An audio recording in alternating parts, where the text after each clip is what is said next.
If your garage door keeps reversing right after closing, you gotta fix that force and sensor stuff as soon as possible to keep things running smooth and safe.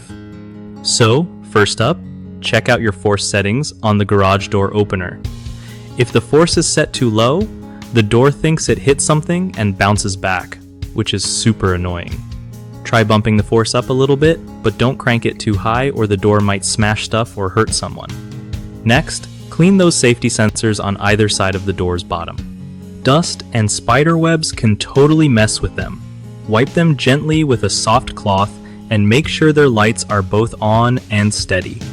Also, peek around for any tiny objects, toys, or dirt that might be blocking the sensors or the door track. Sometimes even a small pebble or leaf can cause the door to reverse. Another quick tip, check if the door tracks are aligned and free from rust or bends. A crooked track can mess with the sensor readings and door movement. Don't forget to test the remote batteries too. Weak batteries can cause weird signals that confuse your opener.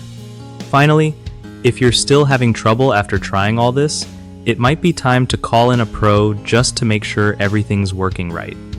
One of the biggest common mistakes with garage doors reversing after closing is ignoring dirty or misaligned safety sensors, which often causes false obstruction signals. Prostashly avet ed es. Just cleaning and realigning them usually fixes this. Another issue is setting the opener's force too low. People do this thinking it's safer, but it ends up making the door bounce back all the time, so adjusting to the correct force setting solves it. The last mistake is neglecting track maintenance. Bent or dirty tracks cause the door to struggle closing properly, so regularly checking and straightening tracks or removing debris really helps. BigHomeProjects.com is awesome because it connects homeowners with trusted local contractors who actually know their stuff, making repairs like garage doors way less stressful.